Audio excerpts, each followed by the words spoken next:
welcome back. Zoe, what is this? It's our vibe check. Yes, it is.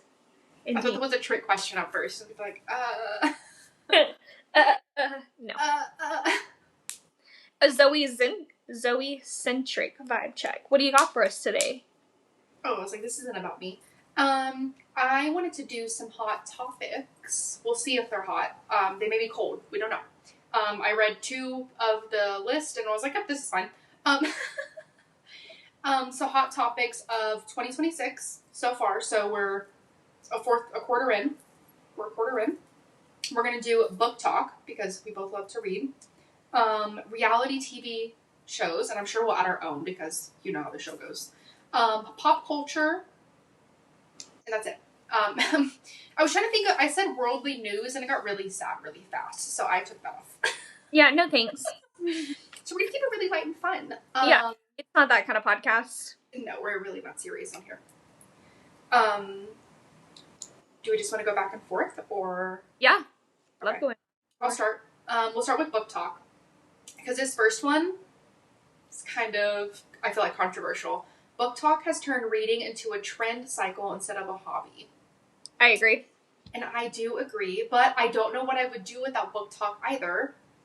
Because they have, like, I just get so many recommendations. Sometimes it's overwhelming, though, at the same time. But, like, you find new books and new authors and things that, like, you wouldn't, I don't know how else I would find them. No, I agree. Hey, by the way, where have you been keeping your book recommendations? Because I noticed on our book list you haven't added any. I have a report on my laptop that I just added on. And then I have a folder in my TikTok of book talks, like book recommendations. Got it. So now we're keeping... But I've got an Excel sheet of over like 300 books that are on my TBR. Got it. So now we're keeping secrets. That's fine. But no, I do agree that like reading is like in a trend cycle instead of...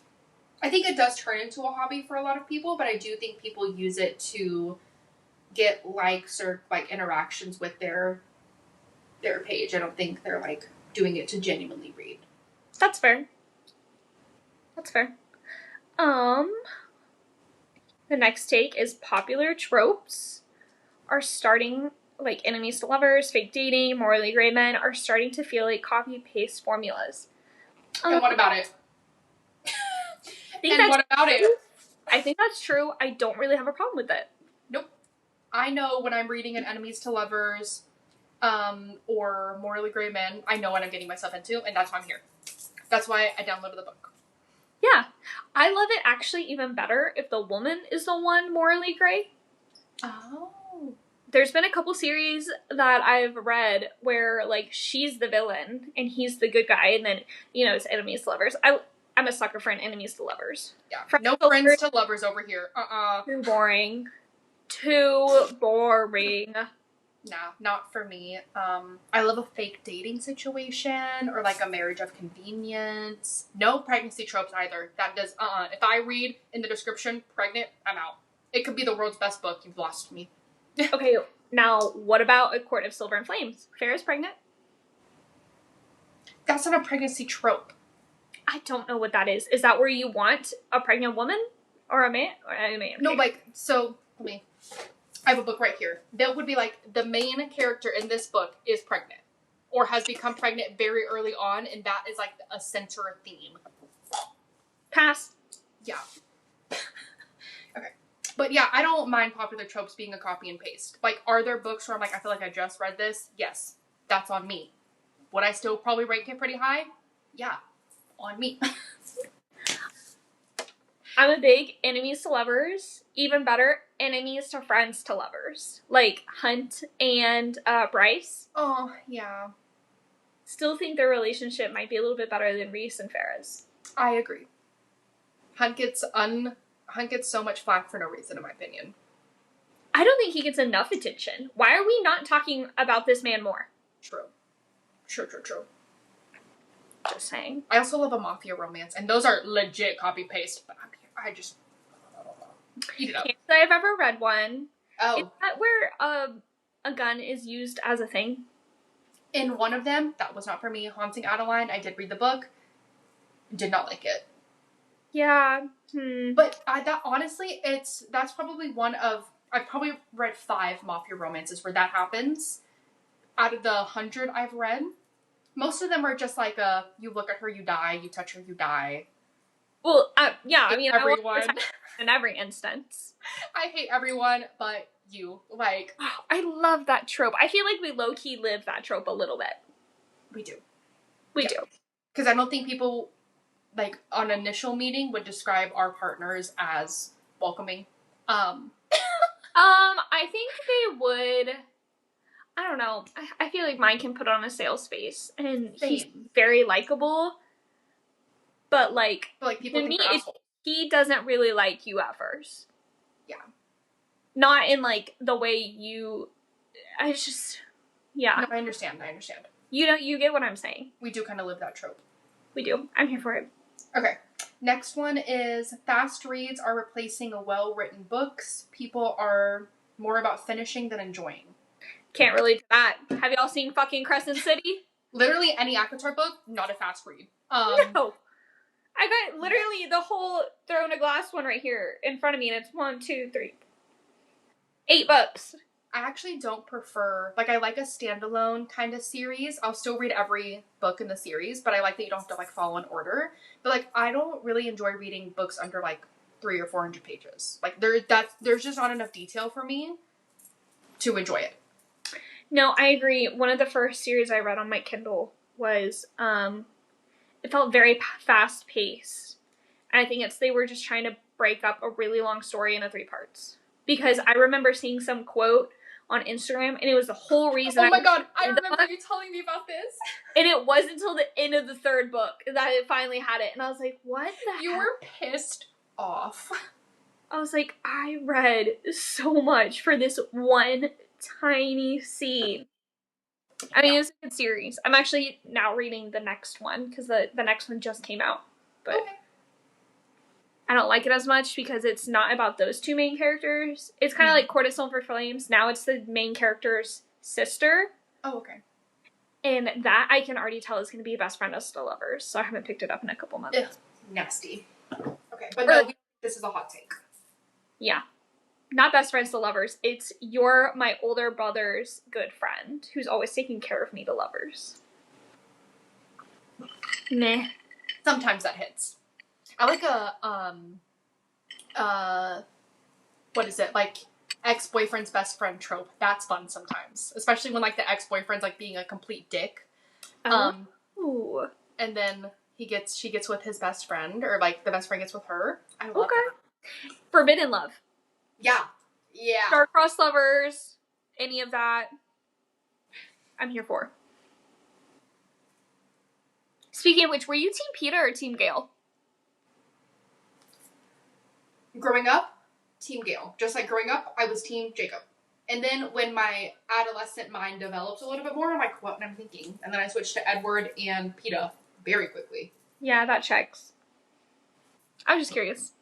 Gale just looked so good. How could you not? Like, hello? No, really. How Liam Hemsworth, terrible person, I think. I mean, we don't know him personally, but, like, gives off not great person vibes. Mm-hmm. Beautiful face. Gorgeous. So upsetting. Okay. So you said fast reads. Yeah. Annotated books look pretty, but most annotations are just highlighting obvious lines. I agree. I agree! And you do this, bitch! I do annotate my books, yes. But when I'm on my Kindle, I do turn off, there's like a feature of like, it recommends or like shows you what other things or what other pages or sections people have highlighted. I was like, no, I'm just gonna highlight what I like. And it's usually dialogue or spicy scenes, shit like that. Like, or if I'm like, I'm gonna come back to this because I have a prediction. Like, this is the moment where I'm like, oh my god, it's actually, and I'm like masterminding. Do you actually go back and look at them? Because I don't see the point. Now I found out you can pin things on your Kindle. So like this book I'm reading right now, and I was like, oh my god, this is what's happening. I pinned it. So if I'm right, I can go back to see at what point I knew I was right. Okay. Interesting. I'm not always right, but like I think that I'm a pretty good feeling about this one. Okay, your turn. But no, I do think physically annotated books, yes, I highlight things, and yeah, is it like, oh my god, he kissed me? Yeah, it is, okay? I'm just a girl. But like, I'm not putting tabs in there, and there's not different color highlighters, like, it's a straight pen or it's a straight highlighter, like, it's nothing crazy. I just think it's so stupid. Like, I remember having to do that when we were in high school, and it was like, are you fucking? Like, it's so, I don't know, it's so dumb to me. I don't know why. I can't get behind it. That's fair. But like, any line that makes me like giggle or like kick my feet, I'm like, yeah, I'm highlighting this. You do you. Not me. I'll full pages if I want to come back, like, Court of Mr. Fury, chapter 54. Folded. The girl's been folded many, many times. But I don't need to go back and highlight it, like, if I know where it is. Just highlighting the whole page. The whole page. Yeah. Okay. I'm gonna skip the one about indie authors, because I don't really know. Book covers matter more than the plot. If it's not aesthetic, it's not selling. I do judge a book by its cover. I honestly, on the Kindle, you can't even see the covers half the time, so I don't care.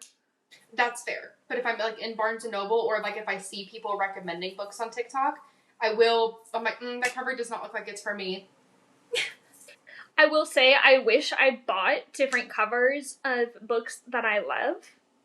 But that's the extent, like, and then obviously if I'm in a bookstore, like, and something catches my attention, yeah, the cover got me.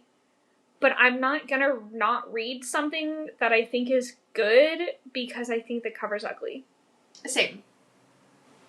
So. No, the most it's gonna do is stop me from picking up a book because the cover's not interesting enough, or, yeah, it's just not interesting enough. Like, sorry. Yeah. Okay, this one. Fantasy books are getting too complex for casual readers. Romantasy is winning because it's easier to follow. I do agree that they're getting very complex. Like, I remember when I first started reading Crescent City, I was so confused on all the different 9,000 characters and species. And where everything was, even though there's a map. I don't usually go back and reference it unless I'm really that confused. But I don't think it's winning because it's easier to follow. No. I think people are just, I mean, it's a reading, we agreed, it's a trend right now. I just think people want some happiness in their lives. What's people wrong? Want love and, like, these men that are written by women. Yeah. Exactly. I don't think, okay, I would love whoever thinks it's easy to follow Romantasy to start reading fucking Crescent City. Good luck. Yeah, okay, not easy. You gotta need, like, the fucking lines on your wall and... Yeah, trying to figure out what breed that person is, what breed this person is, like, where they are at. Oh my god, too much. You can't really look anything up, like, you can't look at visuals of them because they're gonna spoil it for yourself, so you're having to just imagine all these people, and then you finally look at what they look like, and you're like, what the fuck? Going on TikTok when I'm trying to figure out what a character looks like, completely different from what's in my brain. Yeah. And honestly, it's because, like, sometimes when I'm reading descriptors, I'm only looking for keywords, so I'm not noticing, like, specific skin colors, ethnicities, like, I'm like, wait, what? Yeah. Okay. No, I'm the exact same way. I'm just kind of glossing over. I'm gonna paint whatever picture I want of this man in my head. No, for real. I might remember, like, one small thing about him, but yeah. I'm visualizing him. This next one is, Court of Thorns and Roses, is still dominating conversations, but the new series isn't hitting the same way. I don't know what they mean about the newer series. I think it just means newer series. I don't know. Probably Crescent City. Isn't that the newest one? I guess. They're just so large. Honestly, I think they're hitting I think Sarah J. Maas's books are hitting just the same. Straight. I know people love Throne of Glass, so I know they're not talking about that. I'm reading the first one right now, and I love it. I'm already invested. But I know I'm going to get my heart broken in a couple books, so I'm a little sad. Yeah. No, I think Sarah J. Maas is hitting just the same. All 3 series so far, 10 out of 10. Mm-hmm. For other romantasy books, oh, maybe you're just not as good of writers yet. Yeah. You'll get there. It's really hard to build a fantasy world, I can imagine. Like, and have everything connect back, because there are so many, especially because it's going to be so scrutinized by people, or like looked at by so many people, and people are going to catch little things you do, like, why didn't you close this gap, or like, what was the purpose of saying this? Like, you are creating a whole universe and world. And then Sarah J. Maas's case, where people get addicted and sucked into it. So like, she is under a lot of scrutiny, I would feel like. Yeah. Like, pressure's on, especially now. Game of Thrones, Mm-hmm. Lord of the Rings, Star Wars, like, they all have huge plot holes that are still being, I don't know if Lord of the Rings is still being written, but I know, like, Game of Thrones is still being written, and the other one that I said is, so. I wonder if, like, writers, because there's been, like, a gap, especially, like, I'm just going to keep referring to Sarah J. Maas, there's been a gap between when she released A Court of Silver Flames, and there's been a lot of opinions and things about it. I wonder if that changed any of the storylines or paths that she kind of went down. You know? Like, I wonder if that had any influence on, like, maybe I shouldn't do XYZ, or like, oh, maybe this is a good idea, let me...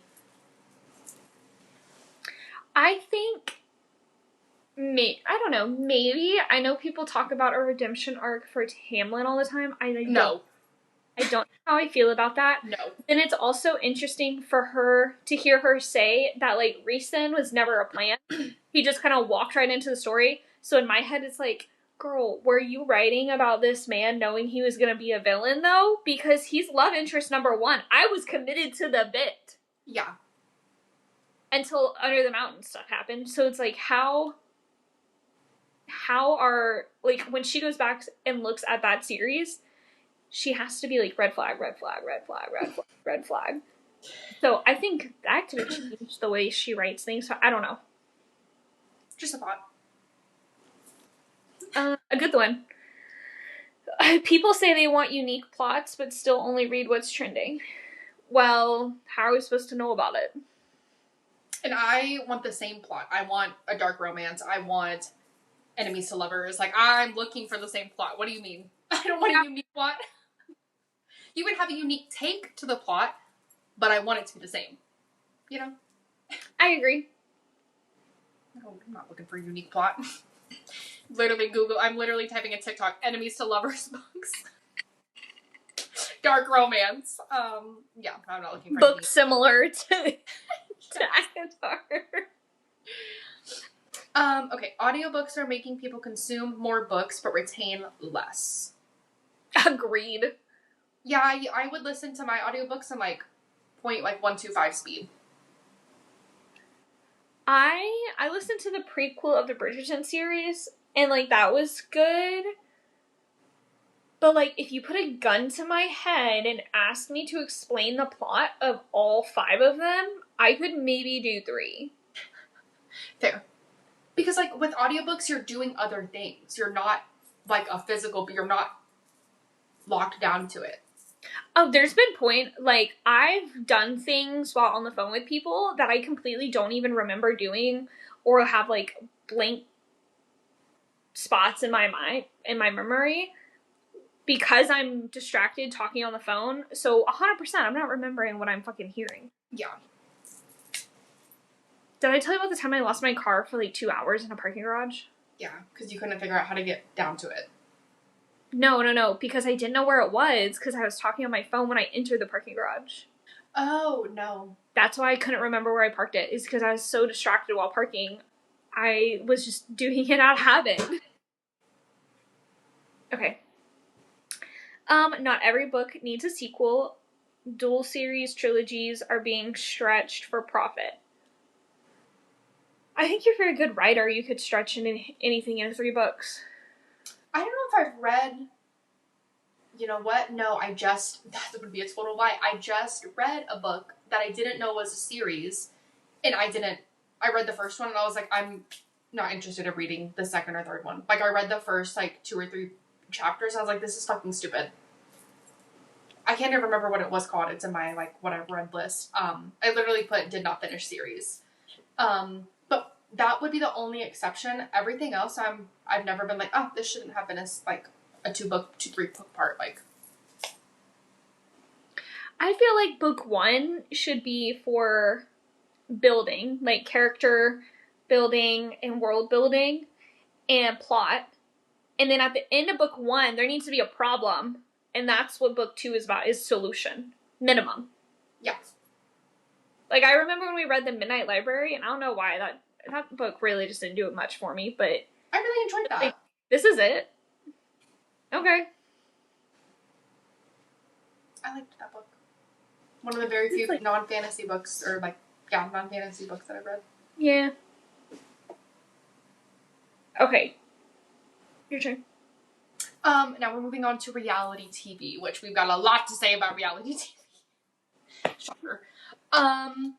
Love Island, I'm just gonna blanket it. Love Island contestants care more about followers than relationships. Yeah, no shit. I would say that goes for the Bachelor and Bachelorette at this point, because I know that gets brought up later. Mm-hmm. Yeah, I agree. Especially nowadays, like, because most of the people that go on, they say their job is an influencer. Yeah. Or they're in marketing. Right. Or promotion. Product manager. Like, they're doing something to get their own personal brand out there. Yeah. I'm not saying it's bad. You do you. But duh. But you're not here for the right reasons. Okay, Miss Love. Okay. Villains are necessary. Without them, shows are boring. I kind of agree. Agree. We witnessed that firsthand with Mormon Wives. Even the villain arc was getting so fucking boring. Bro. Marciano. So I started watching, for everyone else, because Zoe already knows this, I started watching Vanderpump Villa. Literally hated that man episode 1. I'm like, why? I know he's made it 3 seasons. How? And they're pulling him into other TV shows. This man is a villain. He's not even attractive. He's just so stupid. I don't get it. I don't get it, but I do agree that villains are necessary. Sometimes I just wish, like, especially for the Bachelor, Bachelorette, there was, like, a little caption or something at the bottom whenever they do the rose ceremony and they end up keeping somebody who's absolutely insane, and it just says at the bottom, like, producers made the decision this person needed to continue on. Because for the plot. Because I just want to believe that these people are so much smarter in their choices than they seem to be. Yeah. But it's for the plot. Yeah. We also, anybody, if you produce reality shows and you're watching this, please take our idea. But we want real-time receipts. When somebody says something that we know isn't correct, you good? Yeah. Oh, okay. You just, like, popped out for a second.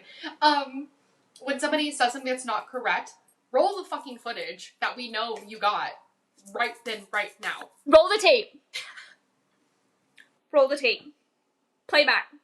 I want, actually, false like they're doing with, like, political debates and stuff. They're like, actually, that's incorrect. Here's why. Show me. I know they're incorrect. I want it to be like football, where we're the referees. I want to see what was said. A review. I also would like another screen in the corner so we can see producers' faces. Because I need to know, are these people stone cold, or are they having reactions like you and I are when we're watching this shit?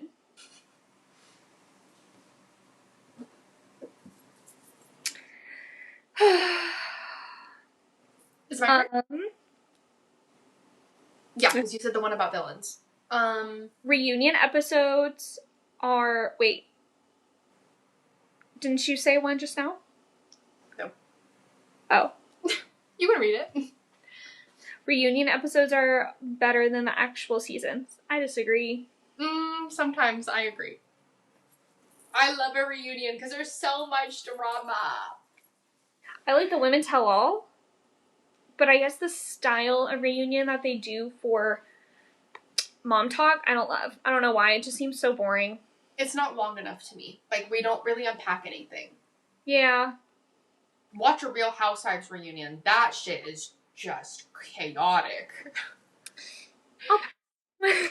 Again, we need live receipts during that time as well. Because, like, they'll say shit, even though they've watched the season or whatever, they'll say shit that we all know isn't true. Play the tapes. Play the footage. Roll it back. Yes. Okay. Ooh, I like this one. Girls in quotes, and boys, disgusting. Branding on shows is mostly performative. And I agree. I don't even know what a boy is. Like, yeah, I've never heard that phrase. But I, because when girls are like, I'm a girl's girl, they're the bitchiest one in the whole group. I don't know if I'm a girl's girl. I probably am less of a girl's girl than I should be, just because regardless of your gender, I'm gonna tell you when you're being fucking dumb. I think I'm a girl's girl. But I wouldn't say that. Like, like, my actions would prove that I'm a girl's girl. Like, I would stand behind, like, women and, like, support them right and wrongs. But I wouldn't, like, put, like, if I went on a reality TV show, like, I'm a girl's girl. Like, that's an instant, like, no, you're not. Yeah, I don't think I'd say it either. I feel like it's almost the equivalent of a guy saying that they're like what is it? I'm a nice guy. Yeah. Okay. You're actually the worst. Red flag. Yeah.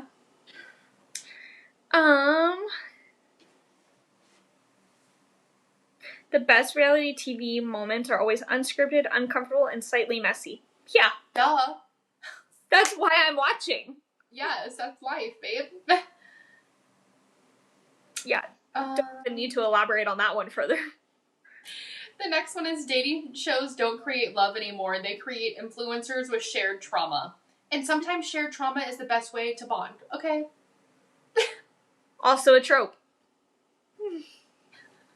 We love a little shared trauma. I agree.